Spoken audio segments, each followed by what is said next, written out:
Ray Anderson, who founded Interface about 20 years ago, set the business to achieve what no other business had done, which was be truly sustainable as an organisation.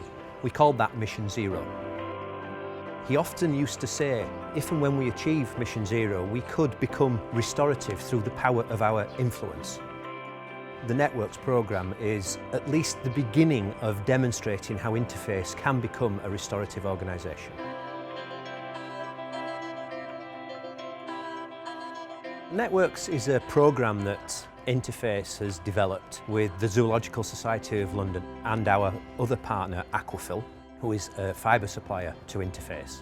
The programme takes discarded fishing nets from coastal communities and arranges the recycling of those fishing nets back into carpet fibre that we can use in our modular flooring.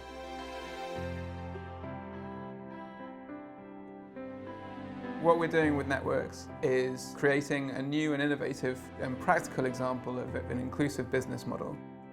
Groups from the communities go out into the environment, collect nets off the beaches or from the sea, and they get nets from fishers at the end of life, so preventing them from getting into the environment in the first place. As a group, the community then sell the nets into a global supply chain, and they're regenerated into nylon yarn that can then be used to make some very beautiful products, such as Interface's carpet tiles. Sa ako nang gitug-anan ako ang mga anak, parte sa network nga mahimong carpet. Dasi kay ko mga anak ato nga ing ato paday ang net nga basura unta, pero pagbalik na sa nahuman sa net nga trabaho na ay pinakanindot yun nga mahimong carpet. There is some value that gets back down to the local communities. It's not going to replace fishing or seaweed farming or some of the other main activities that they do, but it does provide an additional source of income, which is really important in a place where people often struggle to feed their families 3 times a day. I always believe that you can do business at the same time contributing for very serious objectives like cleaning the oceans of marine debris. So it's not a charity. This is an enterprise, a social enterprise. Developing inclusive business is not about philanthropic giving. We're doing this to demonstrate that there is a better way of doing business, and Networks is genuinely inclusive in that respect. What we want to do with Networks is ensure that as much of the value of the nets is retained within the community in order for the communities to benefit as much as possible. One of the key aspects of the Networks programme was creating the ability for the villagers to save using the community banking systems that we set up. 12 months on, we can now see the value that those community banks are bringing to the villagers.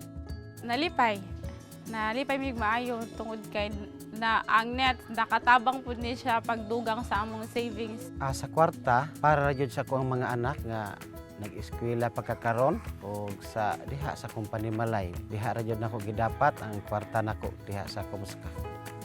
In community banking, they were able to address other needs in the family, especially in the schooling of their children, or even the daily needs like buying rice for a day. It actually helps the community to learn how to save. They save now for the future.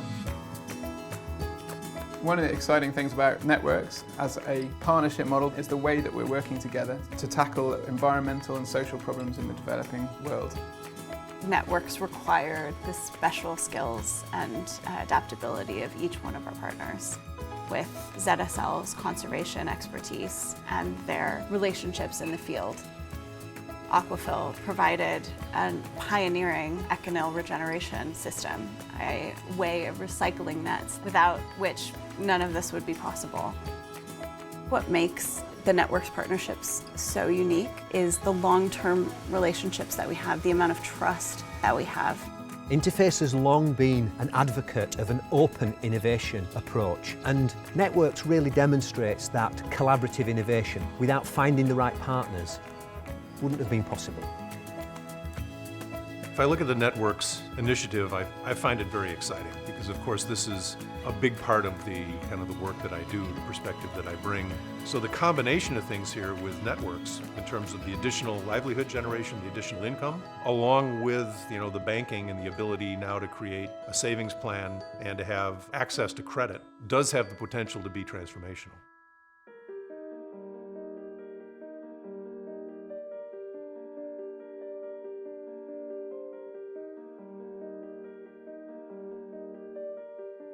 It really shattered the whole country. Houses were destroyed, villages were just erased. Nakatuog ko, na-shock na lang ko, nganing kurog ako mga anak, naghilak, nigakos na ako. Naunsa ni kay, naratol may, kay kung wapato ni hunong, sunsa na lang may tabo na mo. Din kasagaran sa mga bahay na nga damage. What's important is moving forward, and we've seen that the human spirit cannot be overpowered for so long. And the strength of humanity really showed. Even with a very devastated situation, people were not hopeless. We believe in, we call it bayanihan. It's how we volunteered ourselves if one member in the community needed our help. The resilience of the people in the Philippines has been amazing. The infrastructure that we designed for taking fishing nets out of the villages, they reversed so that they could use to bring aid into the villages.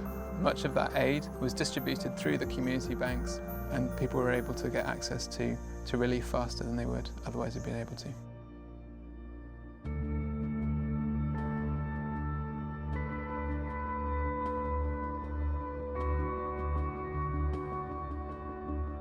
One of the things I find really interesting over the last year is seeing the way that the people are responding to the programme. What we expected to find after the earthquake was that the volume of nets being collected would reduce as people's priorities change and they focus on trying to rebuild.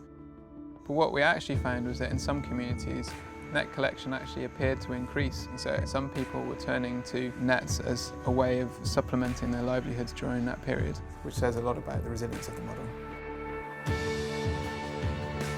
Now that the programme has been proven in the Philippines, we've invested in ZSL to create a team to expand the networks programme further. The issue of nets littering on coastlines is not very local to Danahon Bank. Where we are now is that we are ripe for expanding networks. Ang gilauman namon ma'am nga gilauman ma'am ba nga mudako ba ma'am ba nga dili pa sa silugdanan hangtod bisangtod ma'am ba nga magpadayon gid ma'am ba. What's so important about initiatives like networks is the experience that you gain. It's a win environmentally, it's a win socially, it's generating livelihoods for the poor, and then there are also multiple sources of income. So it's a win-win-win-win proposition, and to me that's the gold standard. It's a huge achievement to have got to where we have got to, and to be able to sit here today and look around at all the huge quantity of nets that are here and realise the amount of work that's actually gone into that. I think it's been a huge success. We hope that the Networks program will serve as a source of inspiration to companies around the world because, as Ray Anderson said, there has to be a better way.